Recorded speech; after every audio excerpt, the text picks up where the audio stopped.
BFM Business et 01 TV présentent De quoi je me mêle ? François Sorel. Nous voilà donc de retour, vous le savez, le dimanche matin sur BFM Business, à la radio, à la télé et sur 01 TV pour De quoi je me mêle. Pour cette deuxième partie, on va s'intéresser aux smartphones. Quels sont les smartphones les plus séduisants en ce printemps 2021 Quels sont les meilleurs rapports qualité-prix ? Quel est le top du top ? Et quelles sont aussi les tendances ? Et pour en parler, évidemment, il n'y a que lui qui peut nous expliquer tout ça aussi bien. C'est Nicolas Lelouch. Salut Nicolas. Salut François, merci. Ravi de te retrouver. Nicolas, vous le savez, journaliste à 0net.com, c'est lui qui teste des dizaines et des dizaines de smartphones par an. Peut-être même des centaines, je ne sais pas. Peut-être pas. Peut-être pas, mais on n'est pas loin de la centaine, je pense. On ne doit pas être loin, ouais. Il y a beaucoup d'appareils qui passent entre mes mains. Beaucoup trop d'ailleurs. Et d'ailleurs, c'est intéressant, hein, les protocoles de test de 01 sont taillés pour ressembler en fait à nos habitudes d'utilisation du téléphone. Hein. Oui. Et c'est ça un peu la particularité du labo de 01, c'est que lorsque on vous dit qu'un smartphone est bien ou pas bien, c'est qu'il subit des tests, il suit des tests vraiment spécifiques. Oui, ce qui est important chez nous, c'est mon avis à moi ne représente que 25% de la note. Le reste, en réalité, il est dicté par un protocole extrêmement précis qui va mesurer la luminosité de l'écran, le taux de contraste, les performances, l'autonomie, c'est ce que tu racontais, un protocole très précis qui réplique ce que vous allez faire au quotidien, à savoir défiler des photos, aller sur Internet, tout ça. Donc l'idée justement avec ce protocole, c'est d'avoir un vrai classement qui met tous les appareils au même niveau. Alors, on va découper cela en plusieurs parties. Les smartphones à moins de 200 €, parce qu'aujourd'hui, on peut avoir des smartphones séduisants, Tout à fait. en tout cas intéressants, à moins de 200, moins de 300, moins de 500, et puis après, le top 3, le haut de gamme, le top du moment, hein, les 3 smartphones qui, évidemment, font partie des meilleurs. Peut-être évoquer la 5G aussi, parce que c'est une année un peu particulière, hein, une année charnière. Ça y est, beaucoup de smartphones sont 5G aujourd'hui. Il en existe encore qui ne sont que 4G. Alors, je ne sais pas si dans ta sélection, ils sont tous 5G, mais aujourd'hui, il faut se poser encore la question, est-ce qu'on doit acheter un smartphone 5G ou pas, Nicolas ? Alors, ils ne le sont pas encore tous 5G dans cette sélection pour une raison assez simple. Sur l'entrée de gamme, on commence à avoir des appareils 5G. On a des smartphones à 200 € aujourd'hui qui sont compatibles avec la 5G, mais ils sont très mauvais. Parce que les processeurs qui permettent justement d'avoir la 5G à petit prix font énormément de concessions. Généralement, on perd un appareil photo, on n'a pas d'ultra grand angle par exemple. Donc, ma recommandation est de vous dire que si vous avez un budget pour un smartphone qui est de 200 €, vous n'allez pas avoir le besoin pour la 5G aujourd'hui. De toute façon, elle n'est pas assez bien déployée. Donc, pas de 5G sur les segments d'entrée de gamme. Maintenant, à partir de 400-500 €, pour moi, c'est indispensable de prendre un appareil compatible 5G parce que vous risquez de le garder longtemps ou de le donner à quelqu'un quand vous n'en aurez plus besoin. Cette tendance va évoluer, à ton avis, Nicolas ? Est-ce qu'on peut imaginer que dans quelques mois, ou peut-être l'année prochaine, à 200 €, on aura des smartphones de qualité avec la 5G ? On peut imaginer que ça va se... Forcément, parce que déjà, il ne faut pas raisonner sur le marché français uniquement. Sur certains marchés, dont la Chine, qui est aujourd'hui le principal acteur en termes de fabrication de smartphones, la 5G, elle est extrêmement déployée et on va progressivement basculer vers un modèle où tous les mobiles seront 5G, peu importe leur prix. Donc, il y a de grandes chances que d'ici la fin de l'année et début 2022, la question ne se pose même plus parce que la 5G sera là quoi qu'il arrive, donc on se posera d'autres questions. Mais c'est vrai que pour l'instant, j'ai tendance à vous recommander on va parler des Redmi de Xiaomi dans quelques instants, entre la version 4G et la version 5G. La version 4G qui a un processeur Snapdragon, elle est meilleure que la version 5G avec le processeur Mediatek. C'est dingue, hein ? Est-ce que c'est le bon moment, là, on est aux alentours de la mi-avril 2021, est-ce que c'est le bon moment d'acheter un smartphone, Nicolas ? Ou est-ce que, peut-être décaler son achat de quelques semaines ? Alors, c'est le bon moment à un seul segment près.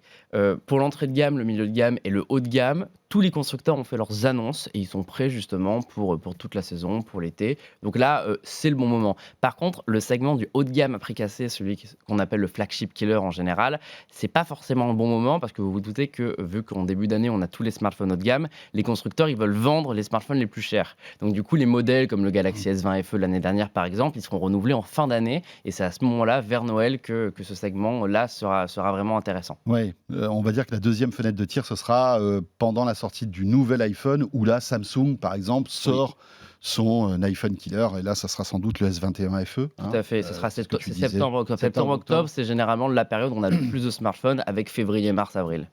On va évidemment rentrer dans le détail de ce classement, parce que je sais que vous l'attendez, mais je fais un petit peu durer le suspense. Le pliant, tiens, tu testes pas mal de téléphones pliants, alors verticaux, horizontaux, etc. Il y a aussi de nouveaux concepts qui arrivent. Est-ce que ça fait partie de ton classement, là, ou c'est encore un peu de la science-fiction, le pliant? Alors, Sérieux? ça pourrait l'être, mais soyons raisonnables, un smartphone à 2 000 € n'a pas sa place dans un classement grand public. Donc non, aujourd'hui, de toute manière, il n'y a aucun smartphone pliant dans nos top 10 sur 01net.com. D'autant plus qu'il y a quand même très peu d'appareils pliants. J'en ai pas encore vu de l'année 2021, même si Huawei en a annoncé un, Xiaomi aussi, mais ils nous les ont pas encore envoyés, ils ne les ont pas encore montrés à la presse. Donc il va falloir être un petit peu plus patient pour essayer ces appareils.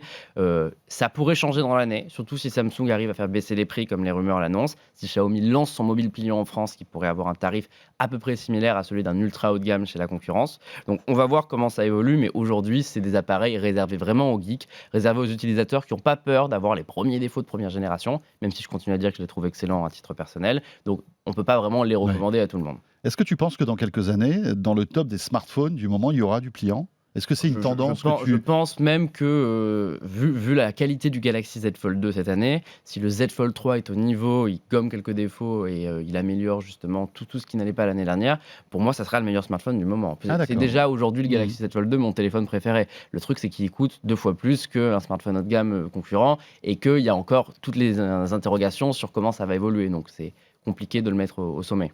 Alors, vous allez voir que dans ce classement, on va parler de Xiaomi, de Realme, de Google, de Samsung, d'Oppo, d'Apple, et pas de Huawei. C'est la première année où Huawei est absent de ton classement. Ce qui est assez dommage, c'est que Huawei était le numéro 1. Il était en tout cas, il était en train de devenir le numéro 1. Et sur la dernière année avant l'intervention de Donald Trump, c'était Huawei qui fabriquait les meilleurs smartphones. Et c'est ce qui est triste aujourd'hui, c'est qu'on ne peut plus du tout les mettre dans le classement, qu'ils sont même plus considérés pour prétendre justement au titre du meilleur appareil, parce qu'au vu de l'expérience logicielle, de l'incertitude qu'il y a autour de cette marque, du fait que plein de personnes partent, que les autres constructeurs essayent de lui piquer ses parts de marché, Huawei n'a plus du tout sa place et on ne sait pas comment ça va évoluer. C'est vraiment dommage parce que le matériel est de qualité et on continue à le voir dans le test aujourd'hui, mais progressivement, ça risque de tomber. Voilà. Et rappelons que Huawei sort de nouveaux téléphones, mais ils sont inutilisables en l'état. Ils le sont pour un public qui est vraiment très connaisseur. C'est ça, c'est-à-dire que pour avoir les services Google, il faut bidouiller. On va peut-être rencontrer des problèmes de sécurité, enfin, etc., etc. Donc c'est compliqué. C'est pour ça qu'ils ne font pas partie de ce classement. On le regrette d'ailleurs. Et vous qui nous écoutez, peut-être avez-vous acheté le Mate 40 ou le P30 Pro, c'est le meilleur, le top du top. Voilà. Il est encore en vente, le P30 Pro? Il n'y a plus de stock, c'est le problème. C'est que pour Huawei a survécu toute l'année dernière en vendant le stock de P30 Pro. Qui datait de l'année d'avant et qui était encore l'année dernière certainement un des meilleurs smartphones haut de gamme. Mais aujourd'hui, il est à peu près en rupture de stock partout. Et c'est le P30 Pro, encore en fin d'année dernière, était dans mon top 10 des meilleurs smartphones haut de gamme. Et je l'ai retiré il y a quelques semaines parce qu'il n'était plus en vente. Alors, on attaque et on va commencer par ce segment des smartphones à moins de 200 €, Nicolas. Oui. Avec un choix assez facile, parce qu'il n'y en a qu'un seul. Et vous n'allez pas être surpris, c'est Xiaomi, le Redmi Note 10 qui est arrivé il y a quelques jours. C'est un smartphone qui est tout récent. À 200 €, c'est difficile de faire mieux. Certes, vous n'aurez jamais la fluidité que vous allez avoir sur un smartphone commercialisé 100 ou 200 € de plus. Mais quand même, il faut reconnaître que ça fonctionne bien, que l'autonomie elle est bonne, que l'appareil photo il est loin d'être mauvais, y compris de nuit, que l'écran est de plutôt bonne qualité. Donc, à 199 €. Je vous en prie, n'allez pas acheter un smartphone concurrent. Prenez le Redmi Note 10. C'est le meilleur rapport qualité-prix. Pour moi, le Redmi Note 10, c'est l'équivalent de ce que vous trouvez chez la concurrence pour 300-350 €. D'accord. Mais à 199 €. Ah ouais, donc, à ce prix-là, c'est vraiment excellent. D'ailleurs, c'est le produit numéro 1 de Xiaomi. Et c'est sur celui-là qu'il y a certainement le moins de marge parce qu'ils veulent faire l'appareil de référence pour se faire connaître. Donc, il faut en profiter. Wiko, Motorola, tout ça, qui ont des téléphones dans ces gammes. Pas à 200 €. Pas à 200 ça €. Peut être bon un peu plus haut, mais à 200 €, c'est compliqué d'être au niveau de Xiaomi. D'accord.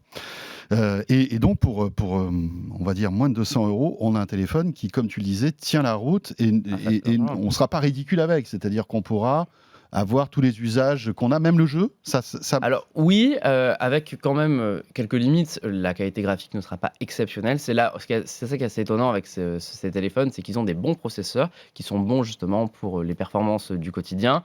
Mais par contre, dans les jeux vidéo, ça va un petit peu saturer. Et si vous regardez une vidéo qui, je sais pas, vous essayez de charger une vidéo 4K dessus, ce qui n'a pas de sens en soi, c'est un écran Full HD. Bien sûr.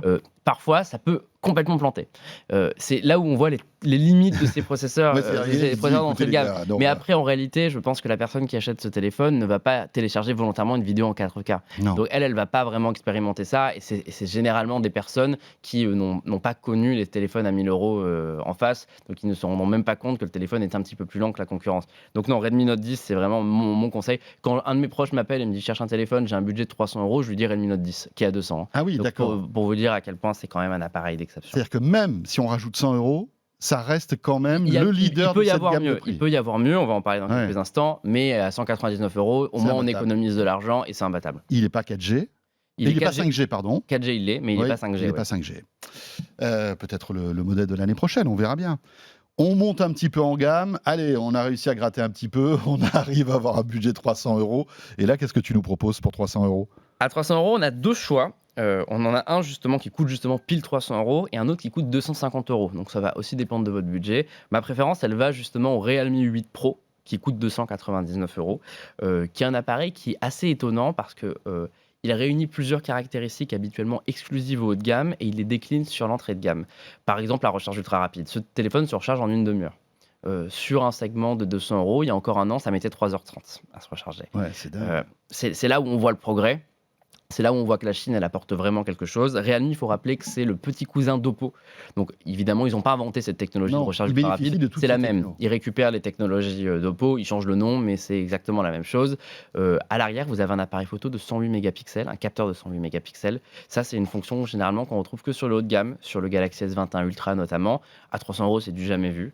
Je ne vais pas vous dire qu'il est aussi bon que celui du Samsung, ce serait faux, mais c'est quand même pas mal du tout, y compris de nuit. Donc on se retrouve avec un vrai appareil qui est un très bon compromis pour celui qui aime les nouvelles technologies, qui veut ne pas se contenter de l'entrée de gamme typique et qui veut aller un petit peu plus loin avec un budget de 300 euros. Donc franchement, c'est bluffant et l'autonomie, elle est absolument redoutable sur cet appareil. C'est un peu le smartphone malin pour 300 euros, quoi. On se retrouve avec comme tu disais, des specs haut de gamme pour un prix quand même... hyper étonnant. Hein. Oui, mais c'est toute la vision de Realme sur ce marché pour se différencier de Xiaomi. Ils sont pas très bons sur l'entrée de gamme pure, c'est-à-dire le 200 euros, mais à partir de 300 euros, ils ont tendance à apporter des technologies haut de gamme pour justement faire parler d'eux et se différencier. Mais c'est quoi le point faible de ce téléphone ? C'est les finitions ? Les finitions, clairement. Ah oui. Désolé, je t'ai découpé, mais c'est vrai que là, tu m'as bien interloqué en disant ça. Les finitions, complètement, je trouve que c'est assez cheap, c'est assez épais, c'est en plastique. On voit que l'écran a quand même une belle bordure en bas. Au niveau du design, c'est pas excellent. Après, j'ai tendance à penser que, comme Xiaomi, Realme vend quasiment à perte. Donc, en soi, c'est pas non plus une catastrophe parce qu'ils arrivent à s'en sortir avec un prix raisonnable, tout en faisant des marges très limitées. Bien sûr, et puis c'est la stratégie aussi de ces nouveaux entrants en France, pour que justement les gens les identifient, il faut qu'ils cassent les prix, parce qu'autrement ils sont noyés en fait dans la masse de toutes les offres qu'il y a aujourd'hui de smartphones. Donc voilà, en proposant un super bon rapport qualité-prix, tu en parles, c'est identifié et les gens commencent à connaître cette marque. Hein. C'est le but. Moi, j'ai tendance à dire que Realme, c'est OnePlus il y a 5 ans. Oui, voilà, c'est ça. Ils ont la jeunesse qui leur permet justement de prendre des risques sans avoir à se rentabiliser, à voir comment ça va évoluer. Mais en tout cas, pour l'instant, vous pouvez y aller. C'est un bon rapport qualité-prix. On n'est pas 5G là non plus. Hein. Toujours pas 5G. Non, ça sera le segment suivant, la 5G. Très bien. Tu nous proposes aussi le Xiaomi Redmi Note 10 Pro. Exactement. C'est le fameux appareil à 250 euros dont je parlais. Ouais. On va aller rapidement sur celui-là, mais il apporte justement plein de choses que le Redmi Note 10 n'a pas, dont un meilleur appareil photo, une meilleure batterie, de la recharge ultra rapide, et c'est pour ça qu'il est intéressant. Donc celui-là, c'est vraiment pour la personne qui hésite justement, qui se dit oui, mais j'ai un budget un petit peu plus gros que les 200 euros, mais en même temps, j'ai pas envie de mettre plus, j'ai pas envie d'aller jusqu'à 300. C'est pour moi un des appareils les plus complets du marché. Il est pas loin de rivaliser avec le Realme 8 Pro en termes de performance. Ils ont chacun leurs avantages. Le Redmi Note 10 Pro est par exemple plus puissant, donc ça va vraiment dépendre des moyens. Donc voilà, pour résumer, 200 euros Redmi Note 10, 250 euros Redmi Note 10 Pro et 300 euros Realme 8 Pro. Là, vous avez certainement la meilleure offre sur l'entrée de gamme. C'est des téléphones de cette année, ça ou est-ce que Xiaomi fait un peu comme Apple, par exemple, baisse les prix de ces téléphones qui sont sortis l'année d'avant, par exemple ? C'est pas du tout le genre de Xiaomi. Xiaomi lance des nouveaux produits tous les 2 mois et ils annulent les anciens. Pour les deux cas, Realme et Xiaomi, ce sont des appareils qui ont été annoncés il y a 1 ou 2 mois. Ça date, je crois, de mars. Très bien. Donc là, on a vu le segment 200 euros, 300 euros et on monte un petit peu en gamme. 400 €, il n'y a pas grand-chose. En tout cas, c'est pas un tarif que tu identifies, hein. Mmh. En revanche, à partir de 500, là, eh bien, on a évidemment ta sélection et c'est le Google, le Pixel. C'est Google qui gagne, ouais, sur cette sélection.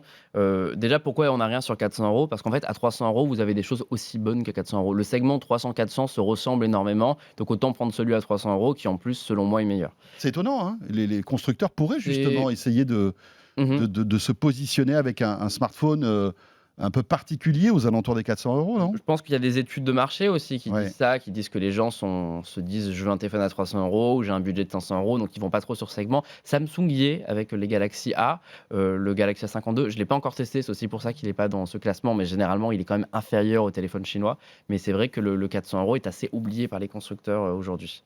D'accord, donc le Google Pixel 4a 5G, Oui, sorti, à la rentrée dernière. tout à fait, qui coûte 499 € et qui est pour moi l'appareil que je vous recommande si vous avez un budget de 500 €. Là aussi, sans la moindre hésitation. Il est un peu dur à trouver quand même parce que Google a toujours un petit peu des difficultés à fabriquer des produits. Mais là, en fait, vous avez l'équivalent du Pixel 5 avec un dos en plastique et c'est à peu près la seule différence. Vous perdez la recharge sans fil aussi, mais sinon, c'est le même processeur, le même appareil photo, à peu près le même écran. C'est du 60 Hz au lieu de 90 Hz. Vous avez de la compatibilité 5G. C'est assez impressionnant cet appareil parce que il est extrêmement réactif, 2, il aura plein de mises à jour, 3, en photo, bah, c'est certainement le meilleur du marché. Il a un rendu, logiciel qui est juste bluffant. Donc franchement, ma recommandation là, elle est totale sur ce produit, c'est un gros coup de cœur et petit bonus, contrairement au précédent Pixel qui n'était pas très endurant, celui-là, il tient 2 jours facilement, voire plus. Ah, pas Donc mal. le Pixel 4a 5G, c'est une vraie réussite. J'ai un peu l'impression que Google, ils ont de la chance parfois et d'autres fois, ils se ratent. J'ai un peu peur qu'on reparte sur un quelque flop chose dans de dans les mois qui viennent, mais en tout cas, la génération, 2020, elle est très, très bonne. D'accord. Le Google Pixel 4a 5G, il y a le 5 aussi, qui est sorti, donc c'est vrai, ce que tu disais, c'est simplement un peu la finition et la charge rapide, C'est du métal, de la charge sans fil, ouais, et voilà, un écran 90 Hz. et il coûte C'est 100 € de plus, non? 129 € de plus et 129 629 € de €. plus, d'accord. Franchement, à moins d'être un gros fan de nouvelles technologies, qui a envie d'avoir le dernier Pixel haut de gamme, il y a aucune raison d'aller sur le Pixel 5 aujourd'hui. Le Pixel 4a 5G le surpasse fort allègrement. Côté photo, tu disais que c'était le meilleur smartphone du moment. Tu confirmes? Alors, c'est le meilleur pour le grand public, j'ai envie de dire. On peut toujours titiller en disant: «Oui, mais bon, son capteur est moins grand, il fait entrer moins de lumière, il y a moins d'alternatives, il y a pas de zoom optique». C'est vrai, il y a des téléphones extrêmement plus complets. Maintenant, pour monsieur, madame, tout le monde qui prend un téléphone, qui prend une photo et qui la regarde après, bah, c'est lui qui fait les plus belles C'est photos ça. parce qu'ils ont les parfaits rendus, ils savent reproduire le mode portrait à la perfection, l'ultra grand angle, il est pas trop déformé. Franchement, c'est dur de faire mieux Google. On en a déjà parlé des pixels, mais vous savez, c'est ces téléphones qui ont la particularité, quand vous prenez la photo, c'est pas très beau. Quand vous appuyez sur enregistrer et regardez la photo, c'est magnifique. Parce qu'en fait, il y a un traitement logiciel derrière qui est dû grâce à des millions et des millions d'analyses de Google en termes d'intelligence artificielle et en termes de rendement des photos. C'est-à-dire qu'il se sert en fait de toute l'historique, de toute la data qu'il a sur les milliards de photos que, en fait, on remonte, hein. Alors Tout à évidemment, fait. tout ça est anonymisé, hein, enfin j'espère, j'imagine, et donc va tirer la quintessence de toute cette data pour l'appliquer sur la photo qu'on vient de prendre. Exactement. Et du coup, ça rend quelque chose de vraiment magnifique. Et notamment sur le mode portrait, il y a Ouais. rien de plus beau qu'un pixel selon moi. D'autant plus qu'après, on peut changer l'angle du portrait, on peut changer la mise au point a posteriori. Enfin, c'est assez bluffant en fait tout ce qui arrive à faire un pixel. C'est à peu près similaire à ce que font d'autres constructeurs aujourd'hui, mais il prend plusieurs photos simultanément pour arriver à ce mix, ce qui vous permet après en fait de changer la photo vous-même si vous souhaitez grâce à ce qu'il a pu enregistrer ailleurs. Voilà, et comme tu le disais, c'est le premier smartphone de ta sélection à avoir la 5G, hein, et Mm. on est donc à 499 €. 480, c'est ça. Voilà, il y a des promos des fois chez Google ou pas? En fait, oui, il peut y en avoir. Généralement, c'est les produits offerts avec. Il y avait un casque Bose offert à un moment Ah si oui, vous oui, c'est achetiez vrai. un Mmh. Pixel. Ça, c'était un super cadeau, hein. Ce qui était oui, une super offre. Ce qu'il y a à prendre en compte chez Google, c'est que le stock est tellement limité et ils ont ils ont peur en fait. J'ai l'impression Google de se rater sur le marché du smartphone, donc ils Ouais. vont vraiment à reculons, qu'ils n'ont pas ce besoin d'écouler les stocks que les autres ont. Et Donc, puis ça représente une infime partie du business de Google, hein, tout ça, hein. On a oui, l'impression qu'ils sont là simplement pour faire de la figuration. Alors, ça peut être c'est ça. leur image, hein, qui est mise en jeu. C'est pour ça qu'ils font attention quand même à ce qu'ils font. Mais on n'a pas l'impression qu'ils veulent vraiment concurrencer les Samsung ou les. C'est étonnant parce qu'aux États-Unis, ils ont l'air d'avoir un discours de on veut Ouais, concurrencer, plutôt conquérant. mais en Europe, ils sont Ouais. extrêmement lents. Donc, je pense que c'est aussi une manière de penser très californienne qui est de ne jamais se précipiter. Et c'est l'opposé de ce que fait la Chine qui va Oui. incendier le marché et qui a une arrogance et une croyance en ses produits assez Avec le impressionnante. bulldozer. C'est exactement ça, alors que les États-Unis, ça a toujours été un petit peu plus travaillé, un petit peu plus réfléchi. Mais bon, Pixel 4a 5G est un super produit. Bon, en revanche, là maintenant, allez, on est, j'allais dire presque open bar, hein, les 3 smartphones, les meilleurs du moment. La sélection donc de 01net et de Nicolas, le top 3 haut de gamme. Donc là, bien sûr, on dépasse bien évidemment tous les budgets qu'on a évoqués. Oui. On est, j'imagine, au-delà de 1 000 €. On est au-delà de 1 000 € pour les 3 produits. Que Pour je les vous 3, citais. d'accord. Donc on se rend compte quand même que voilà, c'est un gap important, hein. Là, on était à 500 avec le Google Pixel 4a 5G. Là, on dépasse 1 000 €. Et alors l'iPhone 12 Pro Max, là, c'est. C'est sûr que c'est assez cher. Rapidement, un intermédiaire au milieu, Oui. il y a le Oppo Find X3 Neo que j'avais oublié de citer, qui Oui. coûte 800 € et qui est un super produit. Mon test arrivera dans quelques jours sur 01net, donc on aura l'occasion d'en parler. Mais, Le Find X3 Neo. Find X3 Neo au milieu du coup de ces 500 et de ces ultra haut de gamme, qui est un excellent appareil. Sur le top 3 haut de gamme, une précision importante, le top 3 que je vais vous donner n'est pas forcément un top 3 coup de cœur, mais un top 3 basé sur les notes du laboratoire de 01net. C'est le vrai top 3, les 3 appareils qu'on a mesurés qui sont les meilleurs. Bon, il se trouve que je suis absolument d'accord avec ce classement, mais, Donc c'est rassurant. mais disons que pour le coup, je veux vous assurer qu'on ne vous donne pas 3 téléphones au hasard, c'est vraiment des mesures qui correspondent à la réalité. Le numéro 3, c'est l'iPhone 12 Pro Max. Donc, qui, comme l'année dernière chez Apple, dispose d'une excellente autonomie. C'est la deuxième fois donc d'affilée qu'Apple réussit à se surpasser et à gommer ce défaut qui a fait son caractère les années précédentes. Vous avez le nouveau design qui est, vous savez, un peu plus rectangulaire, qui est inspiré des iPhone 5. Vous avez un excellent écran OLED, un des meilleurs du marché, même si Samsung est un petit peu devant aujourd'hui quand même. Au niveau de l'appareil photo, c'est très polyvalent. Vous avez un zoom x 2,5, vous avez de l'ultra grand angle de qualité, vous avez un capteur principal qui s'est vraiment amélioré par rapport à une époque où Apple était distancé par la concurrence. Bref, vous avez le top du top et surtout, disons, on peut toujours batailler sur oui, mais Apple c'est nul, Apple ils ont moins de RAM, Apple ils ont machin. Les gens qui achètent un iPhone, ils s'en foutent de l'univers Android, et les gens qui sont pro Android, ils s'en foutent de l'iPhone. Donc ça sert à rien de se battre. Il a son public et son public n'ira pas ailleurs. Après, il y a des gens qui switchent, hein. Il y en a qui passent d'un univers à l'autre. Oui, mais ça reste minime. Ça reste à la marge, bien sûr. Et puis c'est la fluidité, c'est iOS, c'est l'écosystème. C'est l'écosystème Apple, c'est l'Apple Watch, c'est AirPlay, c'est l'Apple TV, c'est plein de choses qui ne sont pas trouvables ailleurs. Mais cela dit, l'iPhone 12 Pro Max, qui est le top du top et qui est sans doute le smartphone le plus cher de ta sélection, n'arrive que 3e. Il arrive que 3e, en effet, parce qu'il y a un petit peu mieux dans l'univers Android, qui pour le coup joue la carte des specs. Figure-toi qu'il n'est pas le plus cher de la sélection, parce qu'il y a le S21 Ultra qui coûte le même prix. Mais on va en parler dans quelques instants. Du coup, je vous ai spoilé le nom du premier. Ah oui, là, ça, mais nous allons parler du deuxième. On sait qui meurt à la fin, là. On sait qui meurt à la fin. Bon, les gens pouvaient s'en douter. C'est quand même un appareil qui a été salué par la critique du monde entier, donc on le sait. On passe d'abord au numéro 2, le Oppo Find X3 Pro. Là, ce qui est fort, c'est que pour la deuxième année consécutive, Oppo nous impressionne. Ils ont très mal commencé en France. Je l'ai souvent dit que pour moi, c'était le lancement. Comment rater son arrivée dans un marché pour les nuls ? Ben voilà, Oppo. Ils ont voulu jouer la carte du super élève chinois arrogant qui était censé tout tuer, mais qui avait des produits qui n'étaient pas forcément excellents. Ils n'étaient pas prêts. Aussi, ils n'étaient pas prêts. Ils ont sorti un produit chinois en Europe avec la surcouche chinoise, avec des erreurs de traduction, avec aucune étude de marché sur ce que la France voulait. Ils avaient loué le Louvre, je me souviens. Ils avaient loué le Louvre, en effet. Mais c'était une conférence de presse incroyable. Enfin voilà, c'était complètement. C'était très original. Ils avaient des bons produits, mais ils étaient loin d'être au niveau. Depuis l'année dernière, le Find X2 Pro, ils sont vraiment montés en gamme. Et cette année, ils confirment complètement qu'ils sont rentrés dans un nouvel univers avec un appareil qui est quasiment parfait. Vous avez pour moi le meilleur design sur les smartphones haut de gamme. C'est juste magnifique. Le rendu est super bon. La manière dont l'appareil photo dépasse sans trop dépasser, quand vous l'avez en main, ça change tout par rapport à un smartphone. Le module de caméra est posé par-dessus le dos. L'écran, c'est de technologie LTPO. C'est un des 3 téléphones du marché aujourd'hui qui dispose de cette technologie. C'est une nouvelle norme qui permet en fait de basculer la définition ou le taux de rafraîchissement automatiquement sans consommer de batterie. Donc du coup, vous passez de 10 à 120 Hz sur cet appareil en fonction de ce que vous faites et ça permet de ne pas trop consommer en énergie et d'avoir une super qualité en permanence. L'appareil photo aussi Oppo est devenu super bon, de jour, de nuit, l'ultra grand angle. Il n'y a pas de zoom télescopique, c'est périscopique, pardon. C'est un petit peu dommage parce que c'était un des points forts du modèle précédent. Il faisait un bon x10. Exact, ça monte à x10. Le Huawei, le 3, le Pro. Ouais. Le P30 Pro, ça reste extrêmement compétitif. Et évidemment, le petit plus qui fait qu'Oppo est Oppo, la recharge ultra rapide en 40 minutes sur cet appareil, c'est du 65 watts. La recharge sans fil aussi, pour vous dire à quel point c'est complet, ce n'est pas le cas des précédents Oppo. Bref, si vous ne voulez pas faire comme tout le monde, parce que Oppo n'est pas encore suffisamment connu pour vendre des milliers et des milliers de smartphones haut de gamme, le Find X3 Pro, qui coûte quand même 1 200 €, précisons-le, c'est un excellent appareil.